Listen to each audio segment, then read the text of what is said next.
Kita lanjut ya. Treat customer agar balik lagi. Terus ini berbanding lurus, maksudnya supaya apa? Supaya mereka bisa jadi loyal klien kita. Siapa nih yang udah punya banyak nih loyal klien? Nah, loyal klien ini paling enak karena kita udah nggak usah konsultasi lagi. Mereka juga biasanya udah tahu spesialisasi kita, jadi mereka pasti dia nggak coba-coba menu yang random gitu. Dia biasanya pasang menu yang paling kita favoritin, which is harganya lumayan worth it ke kita. Jadi loyal client ini udah nggak terlalu aneh-aneh lagi ya. Jadi panjangnya udah pas, tebelnya udah pas. Jadi dia udah enak banget ini sih loyal client. Selain paling enaknya adalah dia memberikan penghasilan tetap ke kita, yang mana dia misalkan sebulan setengah sekali pasang baru kayak, atau sebulan sekali dia refill kayak, itu lebih bagus gitu ya. Jadi loyal client juga bagian awal dari referral code. Jadi dia bisa merekomendasikan ke teman-temannya nih, biasanya dari si loyal client tersebut. Dan terutama bagi kita yang bergerak perorangan, yang kita ngerjain ini bisnis alas extension sendirian, inilah yang paling penting daripada kamu harus ngedeal klien yang lain-lain, dan apalagi klien tersebut cuma datang di saat kamu sedang promosi. Nah, dari mana sih customer itu tuh pasti balik lagi dan jadi loyal klien? Itu ada 4 faktor yang aku rangkumin di sini. Nah, yang pertama trust atau kepercayaan. Ini udah simple banget sih. Ini yang simple banget yang kita sebagai last artist wajib banget penuhin. Nah, pemasangannya benar, nyaman, nggak perih, nggak sakit, nggak bikin rontok bulu mata asli. Jadi ini basic banget. Jadi last artisnya udah pasti harus bisa begini. Dan ini udah pasti lah ya. Kemudian nomor 2 adalah style yang cocok, berbanding lurusnya dengan variasi dan skill.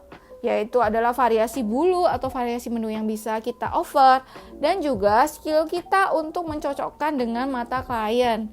Nggak cuma skill pasang, tapi adalah skill konsultasi ya. Ini ada di bawah sini, kita bakal bahas juga. Jadi ini juga termasuknya skill konsultasi. Jadi kita harus bisa bertanya ke klien yang clueless ya. Jadi kadang kan klien nggak tahu, di tempat sebelumnya aku nggak tahu pasangnya apa, aduh terus kakak deh yang mana yang bagus. Jadi kalian harus pintar-pintar tetap mencari sebetulnya selera mereka tuh gimana gitu loh. Maksudnya iya aku cocokin yang bagus, tapi kan klien itu punya selera yang unik, klien itu punya kesukaan yang akan membuat mereka tuh puas dan seneng gitu setiap hari ngelihat alas extension mereka. Jadi mereka nggak ngelihat alas extension mereka di kaca dengan aduh kok kayaknya kurang panjang, aduh kok kayaknya kurang lentik. Jadi alangkah baiknya kita tuh wajib berkonsultasi dan cerewet ya jadinya ya. Jadi kayak kita tanyain mau dipanjangin sedikit apa dipanjangin banyak, dari bulu mata asli mereka, sukanya yang tebel atau yang sedang, atau kalian bisa tunjukin portofolio kalian juga gitu ke si klien tersebut ya. Terus ini adalah awet. Ya ini simple banget, ini basic banget. Jadi pastilah ya semua kelas artis juga pingin banget awet, karena awet itu mendatangkan loyal klien. Kalau extension kita nggak awet, loyal klien juga nggak datang ya, seperti itu. Nah, awet ini dari mana? Awet ini dari 3 hal saja ya teman-teman, yaitu good product, lem yang bagus, bulu yang bagus gitu ya. Kalian nggak akan balik kalau kita pakai lem yang kurang bagus terus pemasangannya perih seperti itu. Oke, ada 2 pertanyaan, sebentar aku selesaiin dulu. Terus clean preparation. Iya, jadi harus dibersihin dulu sampai menyeluruh bulu mata aslinya, baru bakal bisa nempel sempurna ya. Jadi kalau rontok itu tidak selalu melulu lem ya teman-temanku yang budiman ya. Jangan sampai aku mendengar ini ya di kemudian hari. Rontok itu bisa terjadi jika kurangnya clean preparation. Dan kemudian adalah aftercare, terutama kalau kalian mendapatkan klien yang baru pertama kali pasang alas extension atau yang jarang. Pastikan kalian itu memberitahukan aftercare kepada klien-klien kalian gitu ya, diingatkan gitu. Jangan kena air dulu 1 kali 24 jam ya, jangan spa dulu, jangan sauna dulu, tunggu 1 kali 24 jam. Terus ini nih yang wajib banget kalian kasih tahu ke klien, supaya kalian itu nggak ngira extension kalian tuh cepet rontok. Jadi kalau misalkan kalian tahu, atau wajibnya kalian bertanya juga sih ke klien, kalau dia punya aktivitas olahraga yang sangat tinggi, kasih tahu dong ke klien kalau kak, mungkin punya kakak karena kakak sering berkeringat, ini akan copot, akan butuh refill lebih cepat daripada punya teman-teman kakak yang lain. Jadi dia wajib diingatkan gitu, bukan karena memaksakan kalian, tapi memang mereka sering banget nge-gym gitu. Jadi ibarat kata mungkin kalau yang lain sekitar 3 minggu, 4 minggu masih oke ya, butuh refill ya, tapi punya dia mungkin dalam 2 minggu atau kurang dari 3 minggu sudah mau butuh refill ya, seperti itu. Terus yang keempat adalah bikin klien nyaman. Ya ini sebetulnya meliputi banyak hal ya sebetulnya ya, meliputi bagian konsultasi waktu chat, terus meliputi sopan santun kita saat ketemu klien.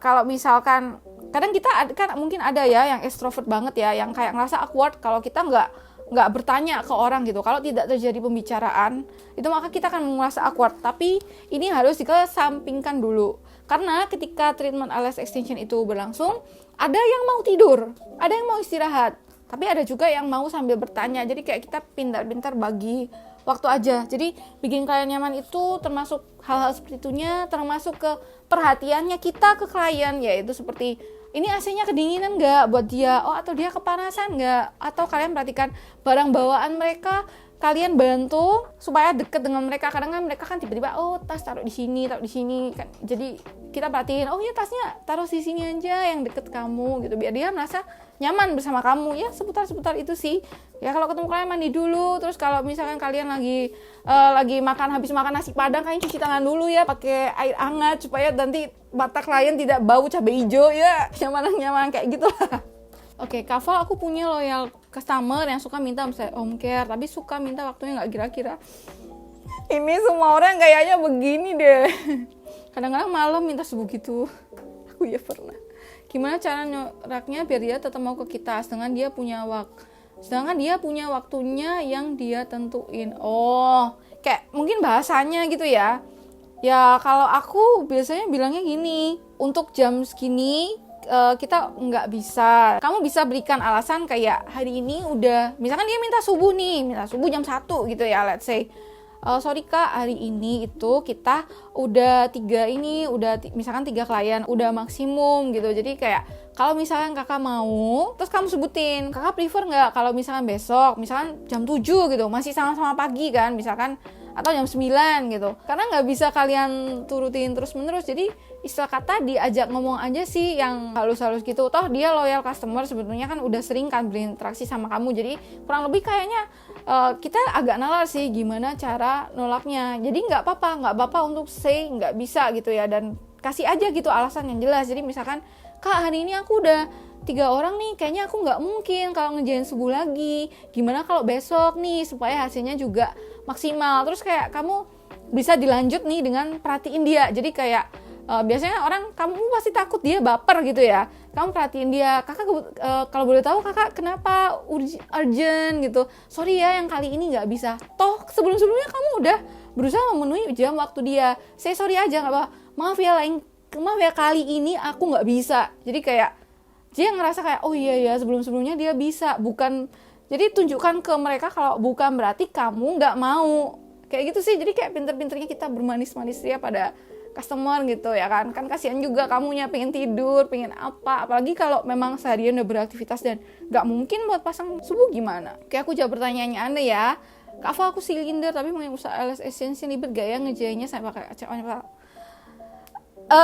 Enggak sih, soalnya aku juga banyak lihat las artis yang pakai kacamata. Cuman bener nih, silinder ini bakal ganggu karena kan kamu nggak bisa lihat garis lurus ya. Jadi kamu bakal misalnya bulunya di sini, kamu nyasar ke sini, ke bawahnya atau ke sampingnya gitu. Jadi kamu wajib banget kerjain ALS-nya pakai kacamata. Tapi kalau dibilang ribet apa enggak.